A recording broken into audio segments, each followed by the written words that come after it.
Pernahkah kalian merasa bingung? Di televisi dan media sosial sering diberitakan bahwa inflasi Indonesia sedang rendah dan ekonomi relatif stabil. Namun, ketika kita pergi ke pasar, harga beras, cabai, minyak goreng, hingga bawang merah justru masih terasa mahal. Lalu muncul pertanyaan, jika inflasi memang rendah, mengapa harga kebutuhan pokok tetap mencekik? Halo semuanya. Pada kesempatan kali ini, saya akan membahas fenomena inflasi rendah, harga tetap mencekik. Topik ini menarik karena menunjukkan adanya perbedaan antara kondisi ekonomi yang tercatat dalam data resmi dengan kenyataan yang dirasakan langsung oleh masyarakat. Berdasarkan data Badan Pusat Statistik atau BPS, inflasi tahunan Indonesia pada Mei 2025 sebesar 1,60%, kemudian meningkat menjadi 3,08% pada Mei 2026. Angka tersebut masih berada dalam kisaran yang dianggap stabil oleh pemerintah. Secara teori, inflasi rendah menunjukkan bahwa kenaikan harga barang dan jasa masih terkendali. Namun, kondisi di lapangan menunjukkan hal yang berbeda. Harga kebutuhan pokok seperti beras, cabai, minyak goreng, bawang merah, dan telur masih relatif tinggi sehingga masyarakat tetap merasakan peningkatnya biaya hidup. Bahkan, kelompok makanan, minuman, dan tembakau menjadi penyumbang inflasi terbesar dengan tingkat inflasi sekitar 4,94%. Kondisi ini menunjukkan bahwa barang yang paling sering dikonsumsi masyarakat justru mengalami kenaikan harga yang lebih tinggi dibandingkan rata-rata inflasi nasional. Fenomena ini dikenal sebagai perceived inflation, yaitu kondisi ketika masyarakat merasakan inflasi lebih tinggi daripada angka inflasi resmi karena lebih sering berhadapan dengan harga kebutuhan pokok.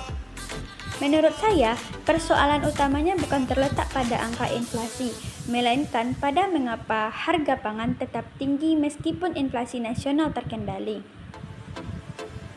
Salah satu penyebabnya adalah rantai distribusi pangan yang masih panjang, sehingga harga barang terus bertambah sebelum sampai ke tangan konsumen.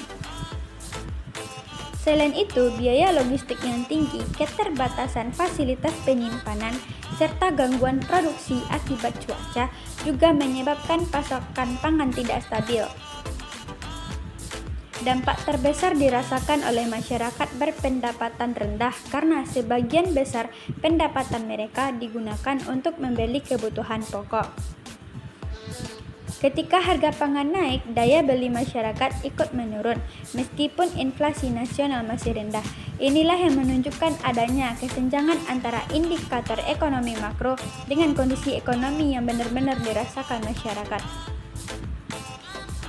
Menurut saya, pengendalian inflasi tidak cukup hanya menjaga angka inflasi tetap rendah, tetapi juga harus mampu menjaga stabilitas harga pangan. Pemerintah perlu memperbaiki sistem distribusi agar lebih efisien, meningkatkan infrastruktur logistik, memperluas fasilitas penyimpanan hasil pertanian, serta memperkuat pengawasan terhadap praktik penimbunan dan permainan harga.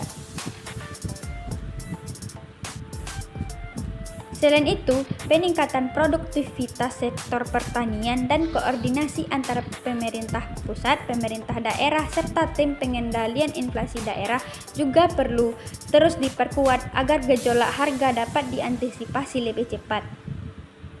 Dengan langkah tersebut, manfaat inflasi yang rendah dapat benar-benar dirasakan oleh masyarakat melalui harga kebutuhan pokok yang lebih stabil.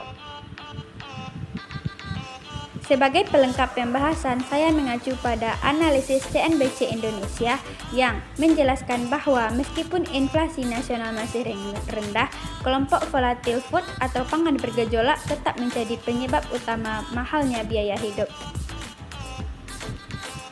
Komoditas seperti beras, cabai, bawang merah, dan telur sangat dipengaruhi oleh cuaca, distribusi, dan ketersediaan pasokan. Akibatnya, masyarakat tetap merasakan tekanan ekonomi karena kebutuhan pokok merupakan barang yang dibeli setiap hari. Saya sependapat dengan pandangan tersebut. Menurut saya, keberhasilan menjaga inflasi tidak hanya diukur dari data statistik, tetapi juga dari kemampuan masyarakat memenuhi kebutuhan pokok dengan harga yang terjangkau. Oleh karena itu, pengendalian inflasi harus diiringi dengan perbaikan distribusi pangan dan kebijakan yang benar-benar mendukung kesejahteraan masyarakat. Sebagai penutup, fenomena inflasi rendah harga tetap mencekik menunjukkan bahwa stabilitas ekonomi tidak cukup dinilai dari rendahnya angka inflasi saja. Yang lebih penting adalah bagaimana masyarakat benar-benar merasakan manfaatnya melalui harga kebutuhan pokok yang stabil dan daya beli yang tetap terjaga. Dengan demikian, keberhasilan pengendalian inflasi seharusnya tidak hanya tercermin dalam angka statistik, tetapi juga dalam meningkatnya kesejahteraan masyarakat. Terima kasih telah menyimak video ini. Semoga pembahasan ini dapat menambah wawasan mengenai pentingnya memahami kondisi ekonomi tidak hanya dari data tetapi juga dari realitas yang dialami masyarakat. Sampai jumpa pada pembahasan berikutnya.